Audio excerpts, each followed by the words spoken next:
video course on statistics. From basics to advanced subjects. Dr. Yahya El-Maghazi, Professor Emeritus at Auburn University, Alabama, USA. Former Dean of Science, Technology, Math, Engineering at Ocean County College, New Jersey. A visiting professor at a number of universities including Rowan University, Keene University, and Montclair University, New Jersey, USA. Inferential statistics. Part 2.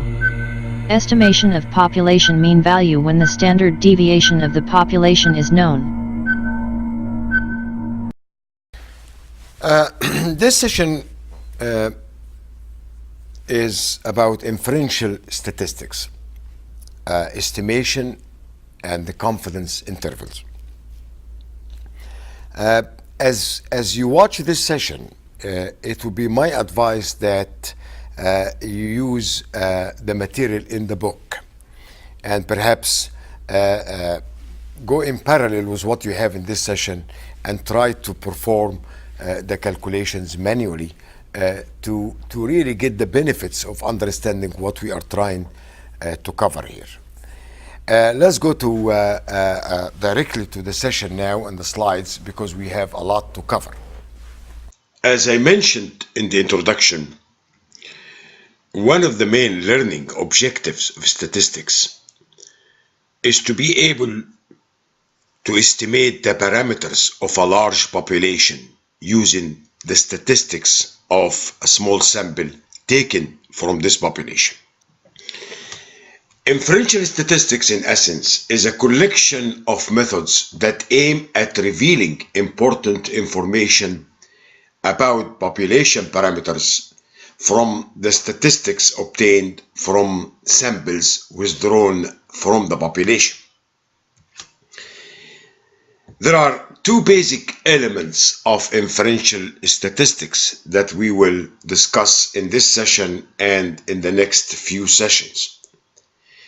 The first one is the concept of estimation, that is estimating population parameters from sample statistics. And the second element is the test of hypothesis, which is placing some claims on the population and verify whether these claims are accepted or rejected. These two elements, in essence, represent two sides of the same coin, as they both require the reliance on sample statistics to estimate or verify the values of population parameters. In practice, performing estimation involves a number of key steps. The first step is we select samples of size n from a population of size n, capital. The second step is we test the sample and generate sample data, the X values. The third step is we determine sample statistics, as we learned how to do that in previous sessions, such as the sample mean X bar and the standard deviation and the others. The fourth step is we use sample statistics to estimate population parameters, such as the population mean and the standard deviation of the population. And finally, we draw conclusions about population parameters. They are basic steps that one has to take every time one tries to estimate population parameters from sample statistics. Typically, the population is large. The capital N here implies the size of the population. We take a representative sample from the population, and this sample will be of a size n, small n. So after testing the sample, producing the observations or the values of the sample or the values describing the characteristic, which can be the people income or people weight or people age or many other characteristics. And we determine the sample statistics, primarily the mean of the sample and the standard deviation of the sample. After we do that, we are ready to estimate the population parameters from the sample statistics. And basically what we will try to estimate in this course is the mean of the population mu, and later on we will try to estimate the standard deviation of the population sigma.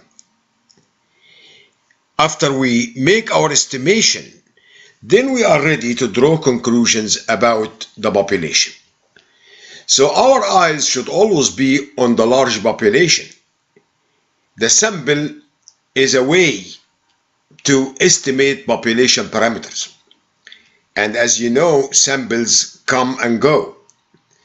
But the key issue regarding sampling is the sample has to be very representative of the population in order for all these steps to be done accurately. A key issue in sampling, as we mentioned before, is the so-called sampling error, or as we will call it later on, the margin of error. And that is the difference between the statistic we are producing and the parameter we are estimating.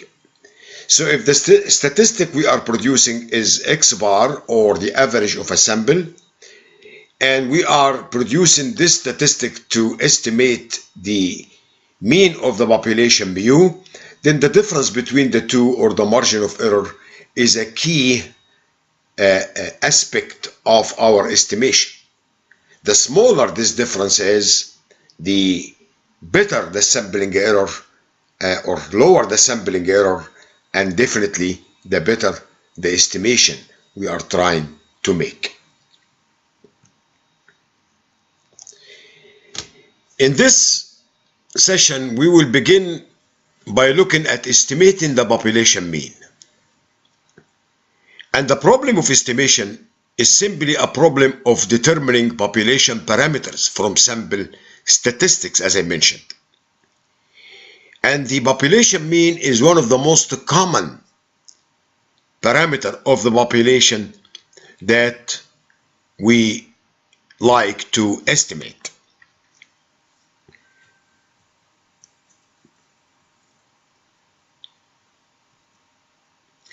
There are many applications in which we estimate the population mean. Suppose we are trying to estimate the mean of employee annual medical costs in a large company. Now, if the entire record of the employee medical expenses is inaccessible, we can then take a representative sample from the company's population to determine the average expenses and variability in medical cost. Suppose we took a sample of 40 employees and they found that the average annual medical expenses of this sample was $30,000. That $30,000 is a key aspect of estimation. If this sample is truly representative of the company population, then we have a good reason to believe that the sample mean will closely approximate the population mean of medical expenses. This means that the company population may have a mean value of $30,000. In general, this is what we call the point estimate of population mean. In the real world, we often find this type of analysis ends at this point. As we will see in this chapter, we need more criteria to be able to fully estimate the population mean. This is simply because if we take another sample from the population, would the average of that sample be 30,000 still, or it may be higher or lower? And because of the variability between sample means, then we need other criteria to complete the estimation of population mean. This point was clearly illustrated in the concept of sampling distribution. If you recall, we took many samples from the population, and every sample had a different average or mean value. So this is the population, and this is the distribution of the parent population. And when we took many samples and we took the sample means of these samples and calculated the overall mean of these average values of the samples, we were able to construct a distribution that looks like this one here that we call the sampling distribution. And as we mentioned in the previous session, this distribution has more or less the same center or the same average as the parent population, but it has a narrower width because it has much less variability than the variability of the parent population. And because different samples will produce different mean values, then in addition to the point estimate, which will come from one sample or the average of all sample means, we also need a range of sample means that can estimate the population mean. And that's what we mean by the so-called confidence interval, a lower value and the maximum or higher value. So a point estimate will be the $30,000, but a lower value may be at 29,000 and the higher value may be 31,000. And in this case, we can say that we are estimating the population mean to be at the center about $30,000, but it may actually range from 29,000 to 31,000. And what controls this range is the area of confidence, this area right here in the middle. And we call in this area 1 minus alpha, where alpha is actually the area of risk or type 1 error. And what we have here is this area of risk is split into two sides, taking advantage of the symmetry of the normal population. So here we have alpha over 2 and the alpha over 2 here, and since the total area under the curve is 1, then the area in the middle or the area of confidence is 1 minus alpha. This 1 minus alpha could be 0.95, meaning 95% confidence, or 0.99, meaning 99% confidence, as we will see shortly. So according to the center limit theorem that we discussed earlier, the profile of sample means represented by the sampling distribution will exhibit a mean value that is expected to be equal to the parent population. But the variability of the mean values of the samples will be different. It will be much smaller than the standard deviation or the variability of the population. And this equation here very much represents what we are talking about, that the standard deviation of the sample means is equal to the standard deviation of the whole population divided by the square root of the sample size. And this term here, sigma x bar, or sigma x divided by the square root of n, is often called the standard deviation of mean values or the standard error. The question is, can we still estimate the population mean if we only select one representative sample from the population? The answer to this question is yes, provided that we can fulfill the main criteria of estimation. That is the point estimate, the interval estimate, and the confidence. A point estimate is the statistic of the sample that estimates the parameter of the population. And as I mentioned, the sample mean is a good estimator of the population mean. And as I also mentioned in the above example, or the previous example, the $30,000 average of the sample is considered a good estimator of the population mean. But we need an interval estimate. And as I mentioned in the previous example, such as the 29,000 to 31,000. So not only that we are specifying a point estimate, we also associating that with an interval estimate in a certain area of confidence or the confidence area. So anytime we estimate, we need a point estimate, interval estimate, and a confidence level. Statistically speaking, the point estimate is the expected value of the X or the variable.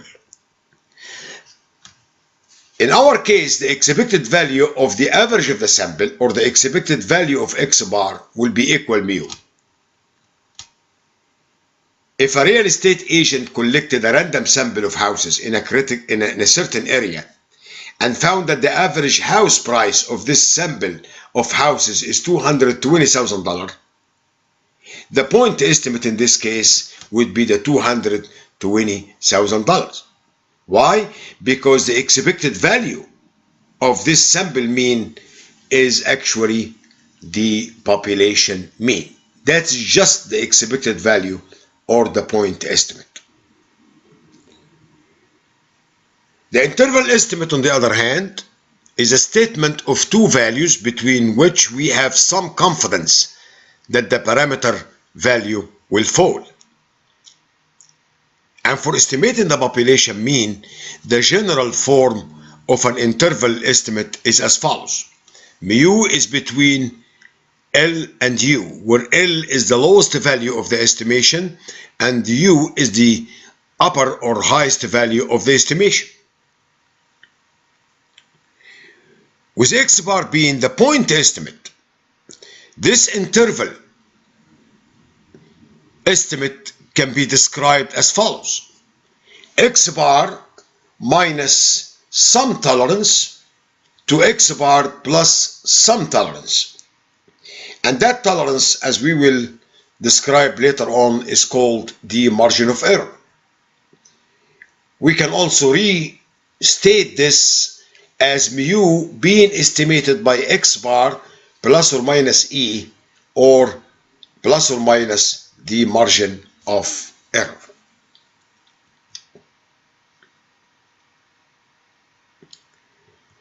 When we have two-sided estimation, that is from to, we mentioned before that the confidence is determined by the area in the middle, or the 1 minus alpha.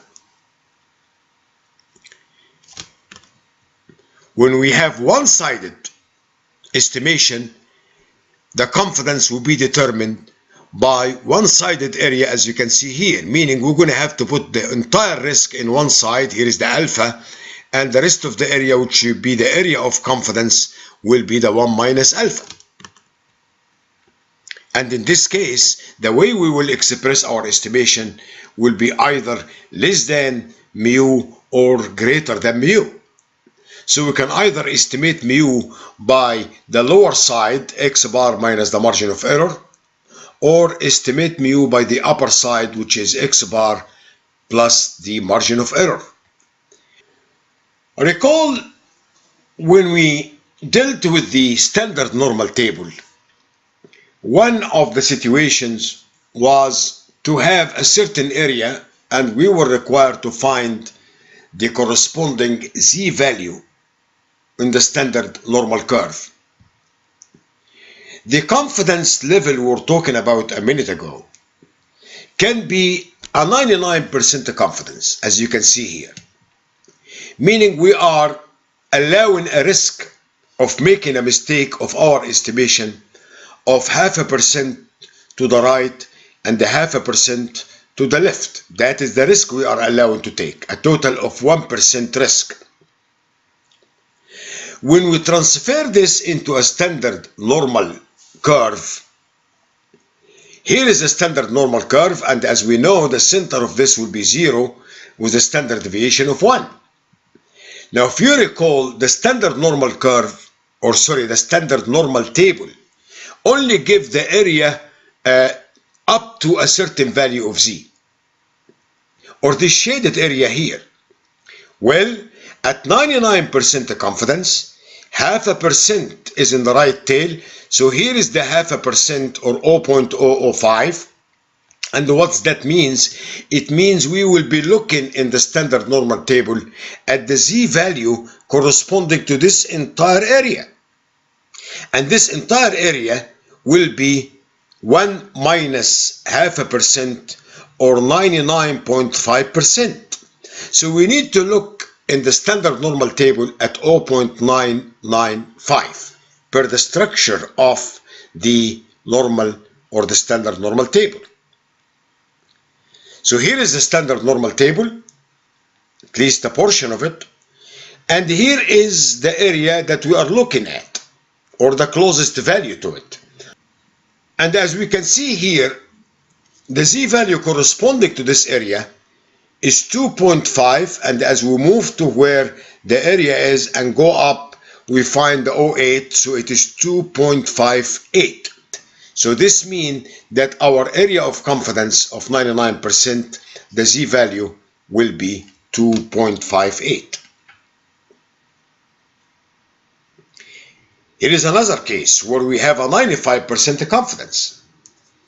Again, the standard normal table will not give us the z value directly because it's a cumulative standard normal table, meaning it only gives us the area up to the z value.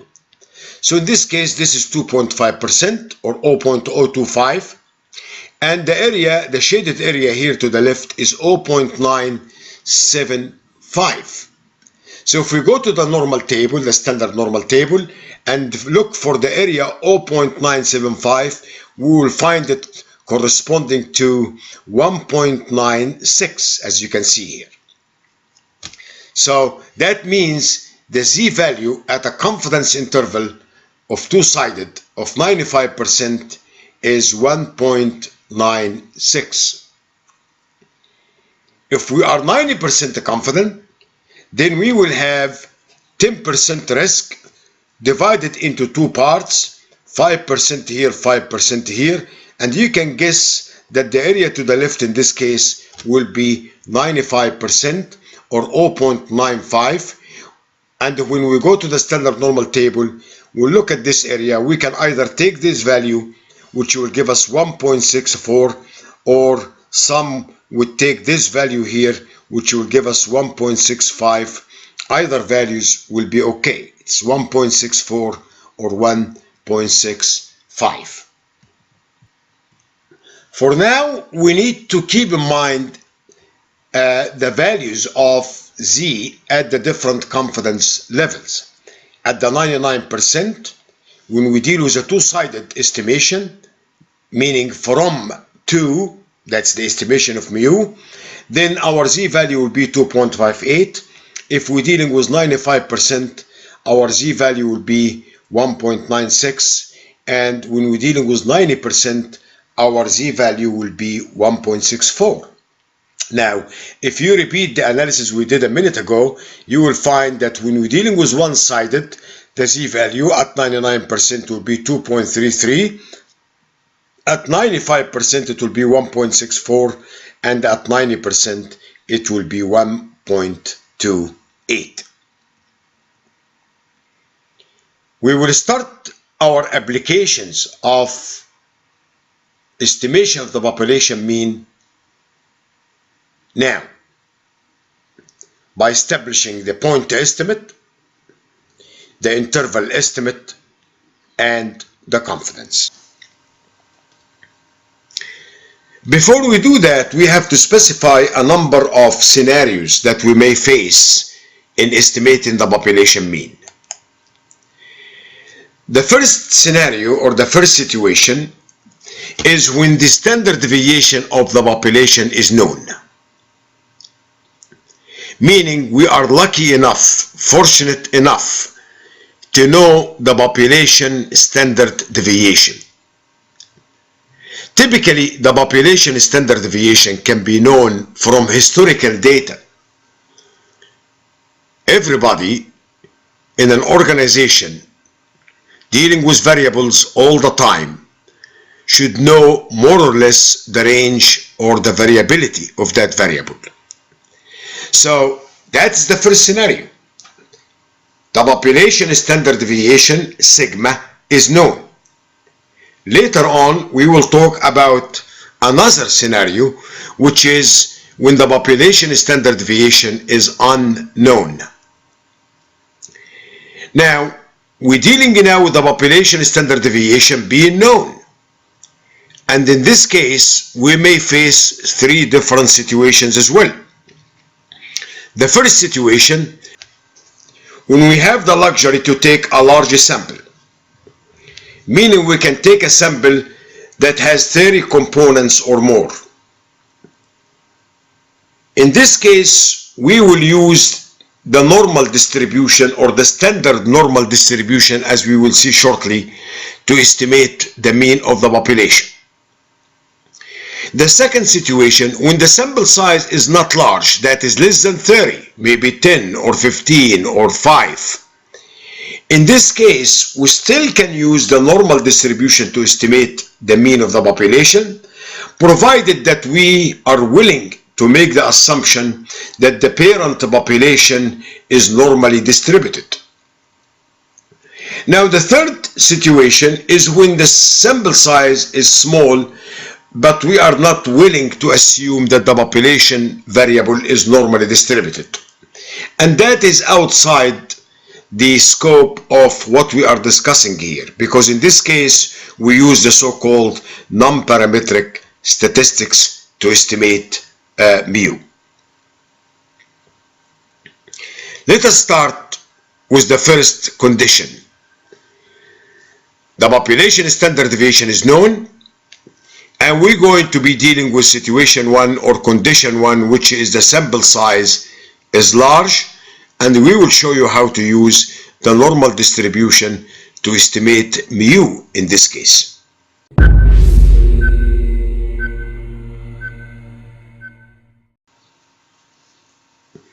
We will start with the first case. Standard deviation is known and the sample size is large, 30 or greater. When the population standard deviation is known and when the sample is large, the interval estimate is determined from the following expression. For the case of two-sided interval, here is the equation. Mu goes from this value here to this value here. Now this value consists of the point estimate, the x bar, or the average of the sample, minus the margin of error, determined by the standard deviation of averages, or the standard error, times the critical value of z, as we will find out very shortly. The upper value will be determined from the average of the sample x bar plus the standard error sigma x bar times the critical value of z. We can rewrite this inequality in this form here.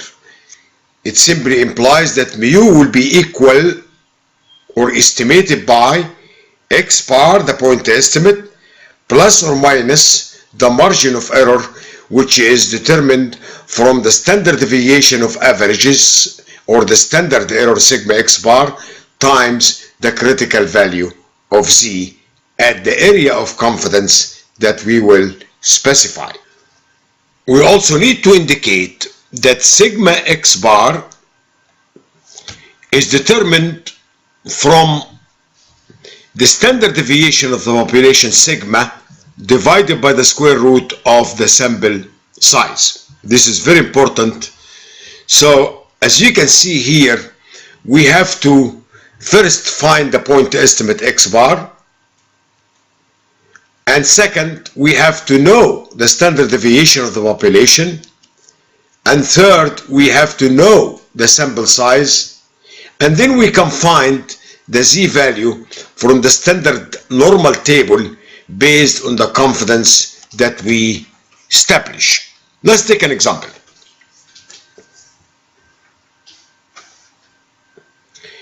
The first example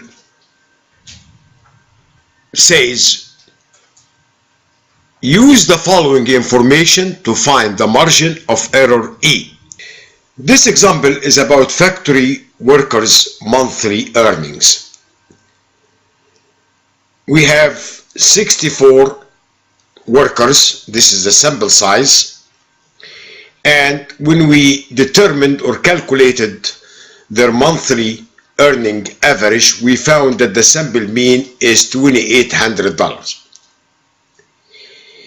We also know the population standard deviation being $120. And we are trying to find the margin of error at a 95% confidence.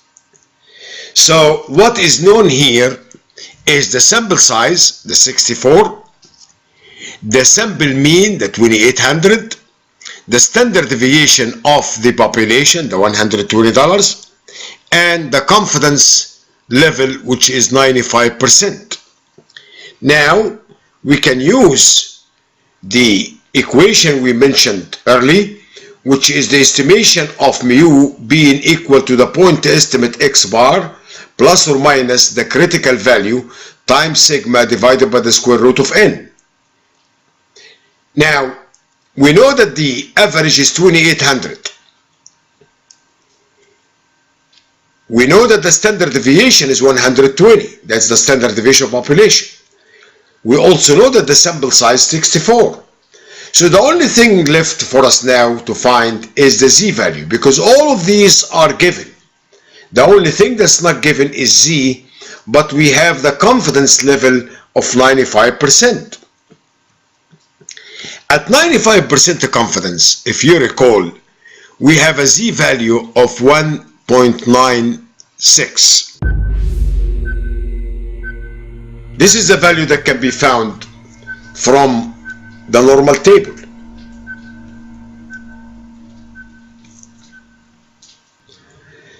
So as a result, we can substitute z for 1.96, and what we essentially saying is that here is the standard normal curve.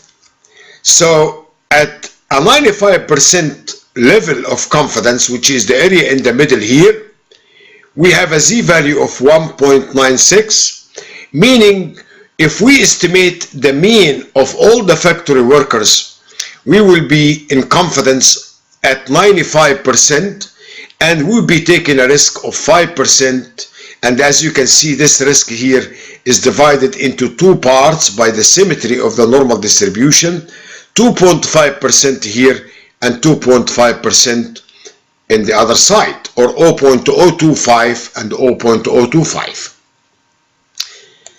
Now, if we follow the calculations, then mu will be equal to 2,800 plus or minus 1.96 times 120 divided by square root of 64, and that will give us 2,800 plus or minus 29.4. That is if you calculate this value here. And that is the margin of error. So we have a margin of error here of $29.4 that we expect when we estimate the factory workers' monthly earnings. Here is another example. Suppose 50 people were selected randomly from a small town population for the purpose of estimating the average age of people in town. And the age values are given here in this table. The population standard deviation of the ages is 14 years.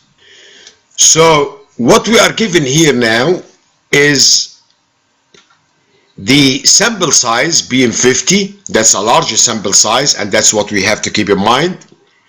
And we are also given the population standard deviation, 14 years. So that satisfies the first case. Population standard deviation is known, and the sample size is above 30 or above, being 50. And the question asks us to find a 95% and a 99% confidence interval for the mean age of the people in town. So the obvious steps here is we need to first calculate the average value of this sample. And the average value of this sample, by adding up all these numbers and dividing it by 50, is 36.7. So the average age of this small town is about 37 years old. That's X bar. And that is what we call the point estimate of the population age. Obviously, that's not enough, because if we take another sample and calculate the average of it, it will be different than the 36.7. Maybe 37, it may be 38, it may be 35. So we need to establish a confidence interval. And that is when we really need this equation here. Given the fact that we know the sample size n, we know the standard deviation sigma, we now know the average or the X bar, the task is narrowed down to finding the value of Z, or the critical Z value, at the two levels given, which are the 95% and the 99%. Now at 95% confidence level, the Z value is 1.96.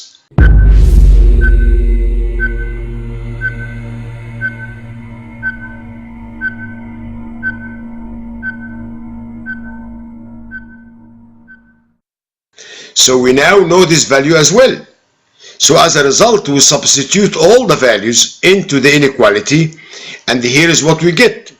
The average is 36.7, that's the point estimate, plus or minus the Z value, which is the 1.96, times the standard deviation of the population 14, divided by the square root of the sample size 50, and that gives us a confidence interval of the population of town age from 32.82 to 40.58.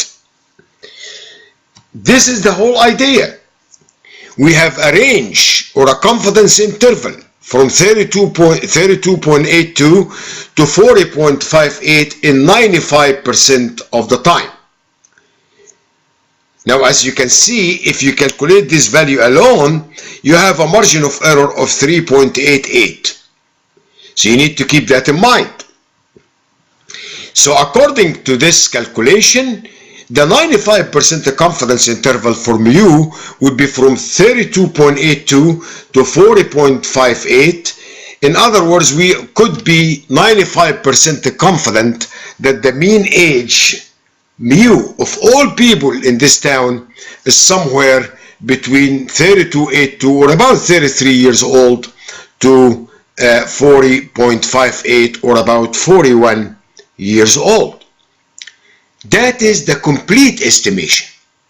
The point estimate being the mean, then the interval estimate, and then the confidence, which determines the value of Z. Now let us continue with the examples.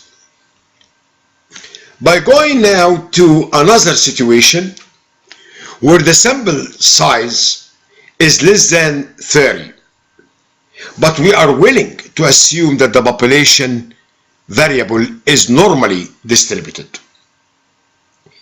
Again, we're going to use the same procedure, but we are dealing now with a sample size of less than 30. Here is the example. A real estate agent collected a random sample of 20 houses in a certain area and found that the average house price of this sample of houses is $220,000. What we're getting so far is the sample size being 20, that's a small sample, and the also X bar, or the point estimate, or the average of the houses prices, which is 220,000. Now, if the standard deviation of the population of house price in this area is known to be 15,000, so we now know that we have also the standard deviation of the population. And the question is about establishing an interval estimate of the price of house population at 95% confidence level. But the catch here is in that last statement: assume normal distribution of house price. Because without this assumption, then we have a problem. If we cannot assume normality, then we cannot estimate the average of the population of house prices because of the fact that we have a very small sample here.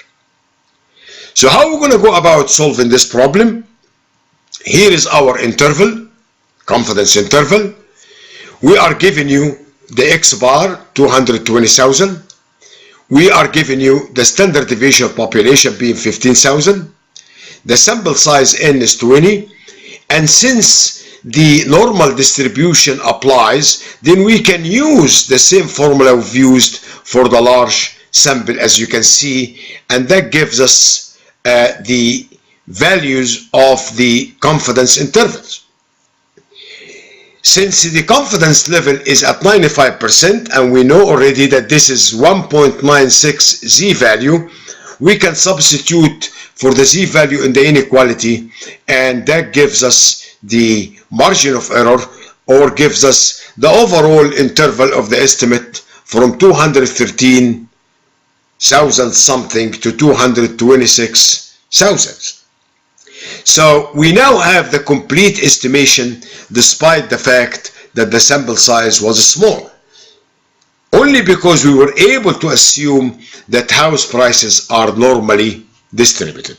That is the second situation that I mentioned earlier. Standard deviation of the population is known and the sample size is small. Let's take more examples. A publishing company has just published a new college textbook. Before the company decides the price at which to sell this textbook, it wants to know the average price of all such textbooks in the market. The research department at this company took a sample of 25 comparable textbooks and collected information on their prices. So now we have the sample size being 25. This information produces a mean price of $145 for this sample. So this is our point estimate. This is the X bar. It is known that the standard deviation of the prices of all such textbooks is $35. That is obviously the standard deviation of the population, because the statement said it is known that the standard deviation of the prices of all such textbooks, that's the population of the textbooks, is $35. So we know sigma, and the population of such prices is normal. So that is the second condition again. Small sample of 25, X bar is given, the standard deviation of population is given, and we are willing to assume that the population of such prices is normal. And the question is, what is the point estimate of the mean price of all such textbooks? This is obvious from the given average of the sample, the $145. And the second part of the question is to construct a 90% confidence interval for the mean price of all such college text box. So as I said, the point estimate is the X bar or the sample average, the 145. Now given sigma of the population and the sample size, that gives us the standard deviation of the mean values, which is sigma over the square root of n, the 35 divided by the square root of 25, or $7 as we can see here. And now we can use our inequality, or we use our equation of estimates, X bar plus or minus the critical value Z times sigma X bar, and at 90% confidence the Z value is 1.64 or 1.65, somewhere in between these two values. For two-sided situation, as I mentioned before, so we really have all what we need to estimate the population mean of prices. 145 plus or minus 1.65 times 7, or the margin of error by this product, and that gives us a range of prices from $133.45 to $156.55. This is a simple illustration of what we are trying to do here to establish the confidence interval. Per this example, we took a sample and the average of the sample was 145. Now obviously, if we take another sample, it may not be a 145. It may come here or anywhere. As you can see, here we have situations of three samples. This is X1 bar, this is X2 bar, this is X3 bars. So really, and these three values are different. So relying on the point to estimate alone will not help. So what we need here is to establish an interval estimates. And that is why we had to follow the equation of interval estimate and the confidence interval equation. Another example. According to Mebus Service Incorporated, an individual checking account at major US banks costs the banks between $350 and $450 per year. A recent random sample of 600 such checking accounts produced a mean annual cost of $500 to major US banks. At this point, we have to think. We are given the sample size being 600, and we are also given the sample average being $500. Assume that the standard deviation of annual cost to major US banks of all such checking accounts is $40. And what that means? It means we are also given the standard deviation of the population. Make a 99% confidence interval for the current mean annual cost to major US banks of all such checking accounts. Now what we are given here is the sample size being 600, the point estimate, which is the mean of the sample, being 500, and the standard deviation of the population. At confidence interval 99%, we know that the Z is 2.58.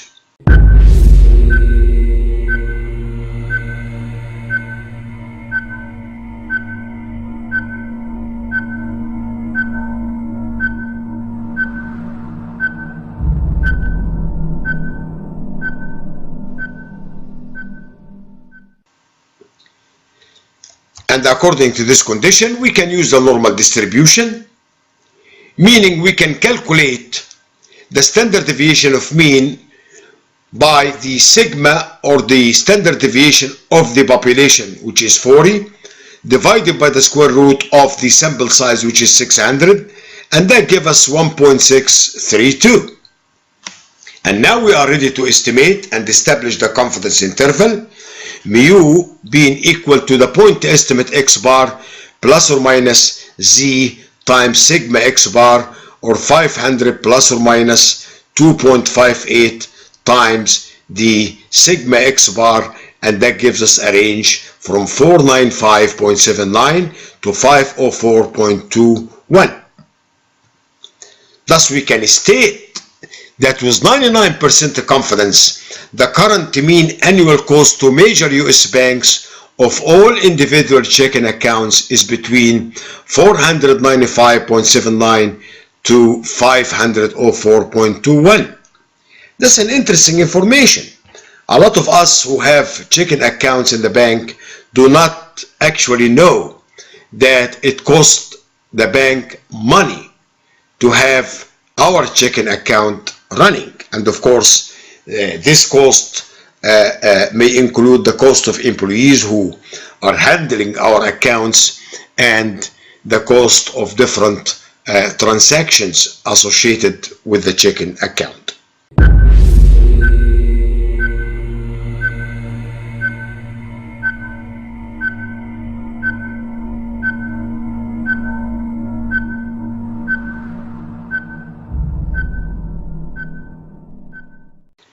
Notice in the previous examples, we were given the sample average X bar, or the data that leads to calculating the sample average X bar.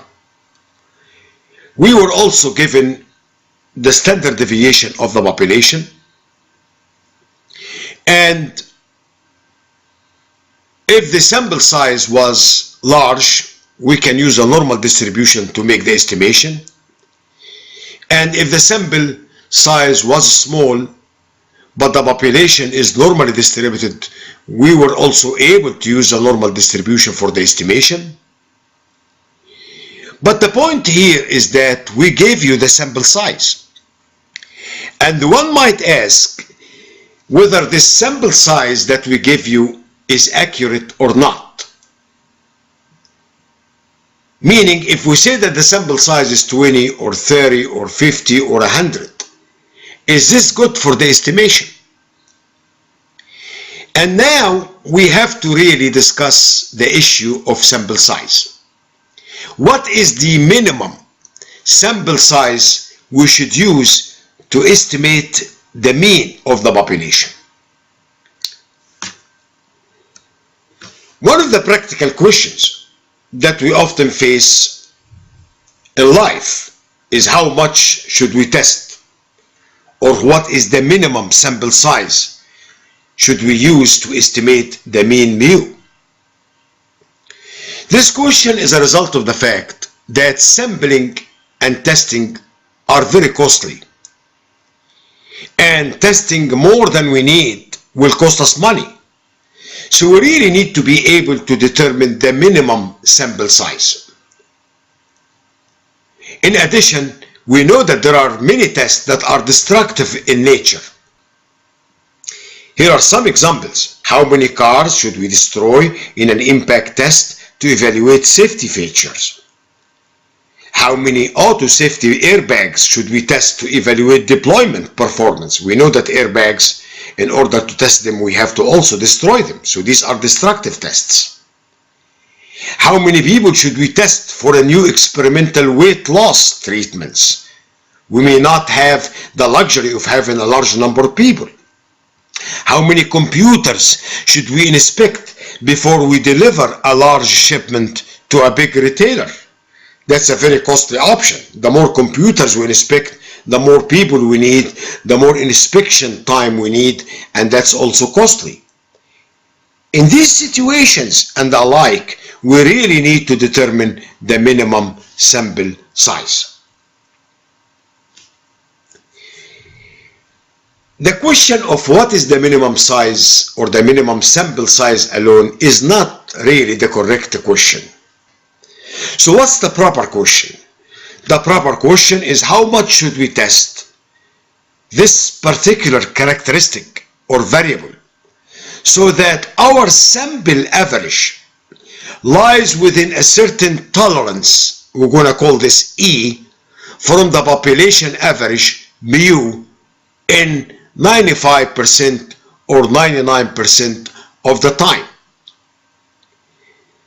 So there is no absolute minimum sample size. It all depends on how far do we want our average of the sample to be from the population average, and how much confidence we need to have in our estimate. This equation here will give you the minimum sample size required.